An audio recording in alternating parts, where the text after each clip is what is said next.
সর্বশেষ আছে হলো সিলিন্ডার কম ব্রাশ। সিলিন্ডার কম ব্রাশটা ওই দিক দিয়ে দেখা যায় বলতে হাত দিলে দেখা যায়, অথবা ভিতরে এরকম করে মাথা ঢুকাই দিলে দেখা যায়। এটা এই বরাবর আছে। এখন ওই দিকে যান, কেউ যায় দেখেন আছে কিনা সিলিন্ডার কম ব্রাশ। সিলিন্ডার কমের যেটা বলছি বা বটম কম যেটা বলছি, হ্যাঁ নিচে এরকম একটা ছিদ্র আছে উপরের দিকে, ওটার ভিতরে তো হাত ঢুকায় যান, হ্যাঁ। ব্রাশ আছে না ওইখানে খোলা আছে তো, ঠিক আছে। ওইটা হলো সিলিন্ডার কম ব্রাশ। সবার শেষ স্টেপটা হলো ওইটা, সিলিন্ডার কম ব্রাশ আছে। সিলিন্ডার কম ব্রাশ শেষ করে মানে ব্রাশটা পরিষ্কার করে। আচ্ছা, এখন এই টপ কমটার কাজ বলি। সিলিন্ডার কম যেটা আমাদের আছে সেটা হলো ভেরিও কম। হ্যাঁ ভেরিও কম, ঠিক আছে। ঘুরে দেখাবো, দেখেন ওইটা প্রায় 95% পর্যন্ত কম করে।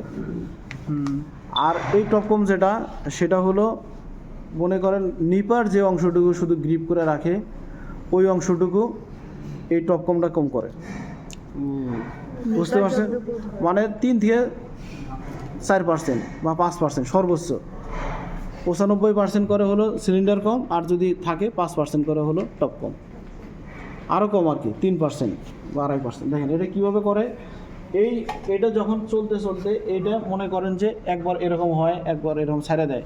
এইরকম অংশ যেটুকু ধরে রাখে ওইটুকুই শুধু এটা করে। বুঝতে পারছেন? আর বাকি যে অংশটুকু আছে সব করে সিলিন্ডার কম। আচ্ছা, এখানে আরেকটা জিনিস দেখেন, এখানে হলো ডিটাচমেন্ট সেটিং। পড়াইছে স্যার? আজকে আচ্ছা আপনি স্যার। আচ্ছা ধরেন এটা যদি পড়া থাকে, এটা হলো ডিটাচমেন্ট সেটিং। কি বলে দেখেন, এই টপ নিপারটা এই রোলার থেকে, এটা হলো ডিটাচিং রোলার। এই ডিটাচিং রোলারের নিপ পয়েন্ট থেকে এটার যত কাছে আসবে এই অংশটুকু বলে ডিটাচমেন্ট সেটিং। মানে ওই গ্যাপটুকু, হ্যাঁ, এই গ্যাপটু যত কাছে দিব। হ্যাঁ, আমার কথা বুঝতে পারছেন? ওই অংশটুকু বলে হলো ডিটাচমেন্ট সেটিং। বলছি যে ডিটাচিং রোলারের নিপ পয়েন্ট থেকে শুরু করে এই টপ নিপার পর্যন্ত, মানে যত কাছে আসবে এই অংশটুকু যে সেটিং দেওয়া হয় সেটা হলো ডিটাচমেন্ট সেটিং। এই ডিটাচমেন্ট সেটিংয়ের উপরে নির্ভর করে হলো আমাদের নয়েল পার্সেন্ট। আমি ওয়েস্টেজটা আমি কি পরিমাণ ওয়েস্টেজ এখানে রিমুভ করব, সেটা যদি আমি এখানে সেটিং করে দেই, সেই পরিমাণ ওয়েস্টেজ আমি এখান থেকে পাবো। যত কাছে দিব 9% তত কম পাবো, যত সেটিং দূরে হবে তত মনে করেন 9% বেশি হবে। সাধারণত রেঞ্জ থাকে 6 থেকে 10 বা 12, এরকম মিনিমাম কম, সুপার কম, তারপর হাই সুপার কম, এরকম কিছু দেওয়া থাকে, চার্ট দেওয়া থাকে। ওইগুলো দেখে পরে নেন। দেখেন এটা, এরপরে এখানে 2 জোড়া ডিটাচিং রোলার আছে। 2 জোড়া ডিটাচিং রোলারের মাঝে কি ড্রাফট হয়?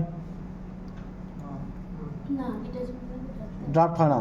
কারণ হলো এটা একবার ফরওয়ার্ড মোশন দেয়, একবার ব্যাকওয়ার্ড মোশন দেয়। ফরওয়ার্ডের চেয়ে ব্যাকওয়ার্ডটা একটু কম দেয়, ফরওয়ার্ডটা একটু বেশি হয়। না হলে তো এখানে ফাইবারগুলো জড়া যেত বা ইয়েগুলো। দেখেন এইখানকার এটা, আর হলো কি আছে এখানে, না এখানে আর কিছু নেই। আচ্ছা, এখানে পার্টসগুলো আবার বলার পরে শেষের দিকে একবার চালা ঘুরে দেখাও। দেখেন এবারই শেষ। এটা হলো ল্যাপ রোলার, এটা এসেন্ট্রিক রোলার, এটা হলো ফিড প্লেট, এই ভিতরে এটা হলো ফিড রোলার, এটা টপ নিপার, এটা নিচেটা বটম নিপার। আমার হাতের এটা হলো টপ কম, এটা এখানে লাগানো থাকে এইভাবে, টপ নিপারের সাথে এই ক্লাম দিয়ে লাগানো থাকে। এটা আলাদা একটা ক্লাম, এই ক্লাম দিয়ে এখানে লাগানো থাকে। এটা হলো টপ কম। এই নিচে যেটা আছে এটা সিলিন্ডার কম বা বটম কম। আচ্ছা, এর নিচে থাকে সিলিন্ডার কম ব্রাশ। এরপরে এই দুইটা আর এই 2 জোড়া ডিটাচিং রোলার। মাঝের এটা ফ্লিস গাইড, এটা গাইড প্লেট, এটা ডেলিভারি রোলার, এটা ট্রাম্পেট, এটা ক্যালেন্ডার রোলার। দেখেন এইখান থেকে কি হয়, এইখান থেকে একটা স্লাইভার আসে, এই দিক দিয়ে আসার জন্য একটা স্লাইভারের জায়গা, এই দিক দিয়ে 2টা, আর একটু বেশি জায়গা। এইভাবে যতগুলো স্লাইভার যায় ওইদিকে দেখেন এই স্লাইভার হওয়ার জন্য স্পেসগুলো বাড়ছে ধীরে ধীরে। মানে একটু দেখেন এই বড় যে হয়েছে তাই না? হ্যাঁ এই যে একটার জন্য একটা স্লাইবার, এখানে দুইটা, হুম। এখানে তিনটা, দেখেন এখানে চারটা, এইভাবে স্পেসটা বাড়ছে। বাইরে গেছে। আসেন এখন এদিকে যাই, এদিকে যাইতে যাইতে শেষ করি। চলো আরো একটু পিছনে, আরো একটু পিছনে। ভাই দেখেন এই পর্যন্ত ছিল 8টা স্লাইবার, হুম। হেড 8টা, স্লাইবার 8টা। হুম। যদি মেশিন একসাথে চলে তাহলে আগে এটা যাওয়ার কথা, তারপরে এটা, তারপরে এটা, তারপরে এটা, এইভাবে যায়। কিন্তু এইভাবে ফিট দেওয়া হয় না। ওই শেষেরটা যতক্ষণ পর্যন্ত এই জায়গায় না আসবে এতক্ষণ পর্যন্ত এগুলো যেটা যেটা আগে আসে সেটা অপারেটররা ছিঁড়ে রেখে দেয়। সিয়ে রেখা দেয় আচ্ছা। বুঝছেন? 8টা একসাথে করার পরে ফিট তারপরে দিবে। ফিট দিবে। যদি এই একটা যদি মেশিন সাত চলতো তাহলে এটা আগে যাইতো, তারপরে এটা যাইতো, তারপরে এটা যেত, এইভাবে করে না। বুঝতে পারছেন? এইখানে যে ওয়েস্টেজটা হয় এটা মনে করুন উন্নত মানের ফাইবার, ও এটা দিয়ে আবার ইয়ান তৈরি করা যায়, মানে এই ইয়ানই তৈরি করা যায়, কম স্লাইবারই তৈরি করা যাবে। বুঝতে পারছেন? এইখানে যেটা সিরি আর যেটা নয়েল থাকে ওটা দিয়ে মনে করেন রোটরের কাজে লাগানো যায়, হুম। রোটরে বা ইয়াতে কাজে লাগানো যায়। যদি নয়েল পরিমাণ বেশি থাকে, লম্বা ফাইবারগুলো যদি রিমুভ করে দেয় তাহলে ওটা আমরা ইয়ানে কাজে রিংয়ে কাজে লাগাতে পারি। ঠিক আছে? এই পর্যন্ত 8টা স্লাইবার যখন আসে, 8টা স্লাইবার আমরা এখানে ফিট দিই। এইখানে 8টা স্লাইবার ফিট দিলে এইটা হলো আমাদের এই মেশিনের ড্রাফটিং জোন। 8টা একসাথে দেওয়া হয়। ড্রাফটিং জোনটা হলো 3/5, উপরে হলো 3টা রোলার, 1টা 2টা 3টা, নিচে হলো 5টা, 1টা 2টা 3টা 4টা 5টা। ড্রাফটিং জোনটা হলো 3/5, উপরের রোলারগুলো হলো রাবারের, নিচেরগুলো হলো স্টিলের।